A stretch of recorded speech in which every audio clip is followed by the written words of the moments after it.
Hello everyone, welcome back to my YouTube channel learn and invest. Friends, market में दिसंबर में बहुत से आईपीओस ओपन होने वाले हैं एंड आज एक नया आईपीओ है जो ओपन हो चुका है। कंपनी का नाम है आइनॉक्स सीवीए इंडिया लिमिटेड।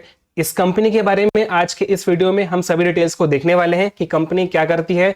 हम कंपनी के फाइनेंशियल्स को भी डिस्कस करेंगे एंड उसके बाद हम इस आईपीओ के सभी डिटेल्स को भी देखेंगे। एंड में हम ये डिस्कस करेंगे कि हमें इस आईपीओ में अप्लाई करना चाहिए या फिर इसे अवॉइड कर देना चाहिए। तो चलिए आज का वीडियो शुरू करते हैं।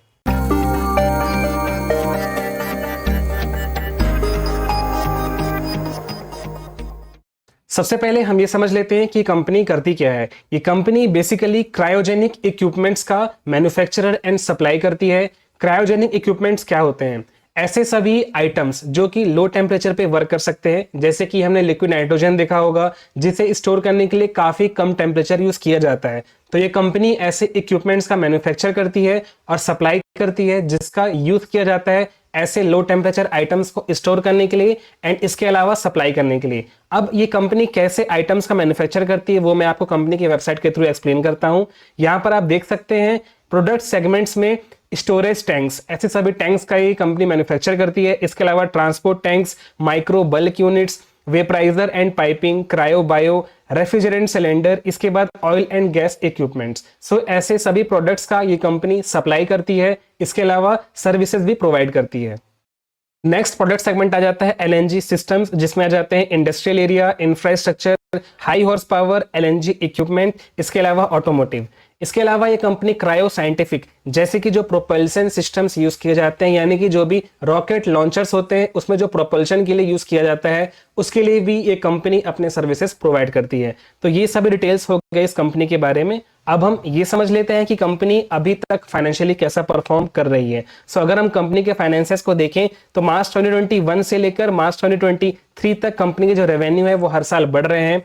अगर हम प्रॉफिट आफ्टर टैक्स की बात करें तो वो भी हर साल बढ़ रहा है। मार्च 2021 में ये 96.11 करोड़ था, जो कि मार्च 2023 तक आके 152.71 करोड़ हो गया है। अगर हम कंपनी के बोरोविंग्स की बात करें तो कंपनी अपने बोरोविंग्स को भी कम कर रही है। इनका जो बोरोविंग्स है वो 60.37 करोड़ से कम होकर 31.03 करोड़ पर आ गया है।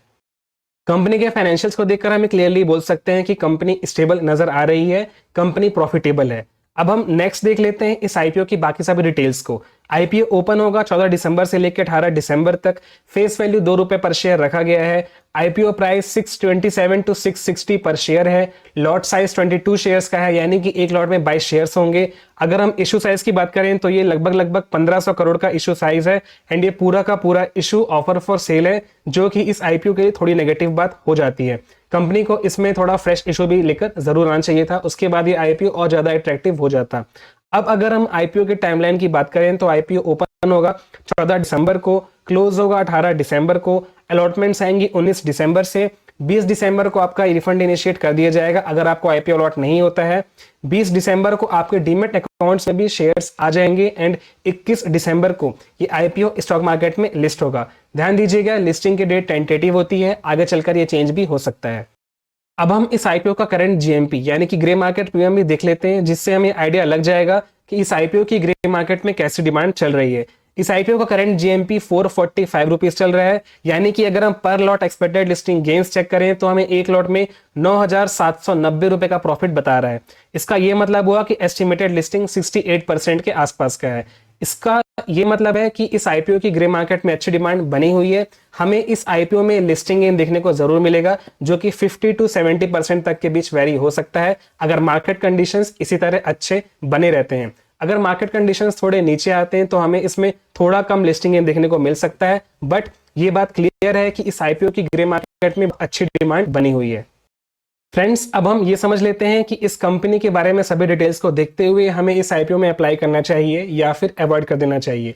सबसे पहले अगर हम लिस्टिंग गेन की बात करें तो करंट मार्केट ट्रेंड्स और जीएमपी को देखते हुए हमें क्लियरली समझ आ रहा है कि इस आईपीओ की ग्रे मार्केट में अच्छी डिमांड बनी हुई है, तो हमें लिस्टिंग गेन देखने को मिल सकता है। बाकी लिस्टिंग गेन कैसा मिलेगा, ज्यादा मिलेगा या फिर कम, वो डिपेंड करेगा कि आने वाले 3 दिनों में इस आईपीओ की कैसी डिमांड रहती है और ग्रे मार्केट में इसका कैसा प्रीमियम चलता है। उसके बेस पर ही हम ये कह पाएंगे कि हमें इसमें बहुत अच्छा लिस्टिंग गेन देखने को मिलने वाला है या फिर मीडियम लिस्टिंग गेन देखने को मिलने वाला है। ये सब डिपेंड करेगा कि इसकी ओवरऑल डिमांड आगे आने वाले 3 दिनों में कैसी रहती है। इसके अलावा मार्केट का जो ट्रेंड है उस पर भी यह डिपेंड करेगा कि मार्केट कंटिन्यूसली ऊपर जा रहे हैं या फिर हमें मार्केट में गिरावट दिखने को मिलती है। बट करंट मार्केट ट्रेंड्स को देखते हुए हमें क्लियरली कह सकते हैं कि हमें इसमें लिस्टिंग गेन देखने को मिलने वाला है। बाकी अगर हम लॉन्ग टर्म इन्वेस्टमेंट की बात करें तो कंपनी का जो बिजनेस मॉडल है वो यूनिक है। अभी मार्केट में और कोई कंपनी लिस्टेड नहीं है जो सेम सेक्टर में काम कर रही हो, इसलिए हम इस कंपनी के जो वैल्यूएशंस हैं उसे डायरेक्टली किसी और कंपनी से कंपेयर नहीं कर सकते। इसलिए अभी ये कह पाना कि आप इसे अपने पोर्टफोलियो में लॉन्ग टर्म के लिए कितने सालों तक रख सकते हैं, 2 साल, 3 साल, 5 साल, अभी इस पे हम फाइनल डिसीजन नहीं ले सकते। जब इस कंपनी का आईपीओ स्टॉक मार्केट में लिस्ट हो जाता है उसके बाद वैल्यूएशंस को देखते हुए और इसकी मार्केट में कैसी डिमांड चल रही है वो सभी चीज़ों को ऑब्जर्व करने के बाद ही हम ये फाइनल डिसीजन ले पाएंगे कि लॉन्ग टर्म में ये कंपनी हमारे पोर्टफोलियो के लिए कैसे रहने वाली है। बट कंपनी का मॉडल यूनिक है और ऑलरेडी कोई भी लिस्टेड पीयर्स नहीं है, तो हमें इसमें मार्केट में अच्छा रिस्पॉन्स देखने को आगे चलकर भी मिलने वाला है। सो इस कंपनी के यूनिक बिजनेस मॉडल को देखते हुए भी आप इस कंपनी को अपने पोर्टफोलियो में as a long term investment consider कर सकते हैं। बट किसी भी आईपीओ में अप्लाई करने से पहले उस कंपनी के बारे में सभी डिटेल्स को जरूर चेक करें, उसके बाद ये डिसीजन लें कि आपको उस आईपीओ में अप्लाई करना है या नहीं एंड उन स्टॉक्स को अपने पोर्टफोलियो में लॉन्ग टर्म के लिए रखना है या नहीं। सो फ्रेंड्स, आई होप आप सभी को आज का वीडियो इन्फॉर्मेटिव लगा एंड इस आईपीओ के बारे में सभी डिटेल्स आपको क्लियरली समझ आ गए हैं। मुझे कमेंट करके जरूर बताएं कि आप इस आईपीओ में अप्लाई करने वाले हैं या नहीं। फ्रेंड्स, इसके अलावा 2 और आईपीओज हैं जो करेंटली ओपन है। अब हम इन दोनों आईपीओज के जीएमपी को भी डिस्कस कर लेते हैं। डॉम्स इंडस्ट्रीज लिमिटेड आईपीओ की बहुत अच्छी डिमांड चल रही है एंड इसका जीएमपी कंटिन्यूअसली ऊपर जा रहा है। अभी इसका जीएमपी 500 रुपए है। इसके अलावा India shelter finance corporation limited IPO की जीएमपी में भी हमें बढ़त देखने को मिली है। इसका जीएमपी अभी 170 रुपए पर आ गया है। सो फ्रेंड्स, आई होप आप सभी को आज का वीडियो इन्फॉर्मेटिव लगा। Please like and share this video and subscribe to my YouTube channel learn and invest. हम इसी तरह stock market, investment and IPO related videos लाते रहते हैं। Thank you and have a great day. Stay tuned.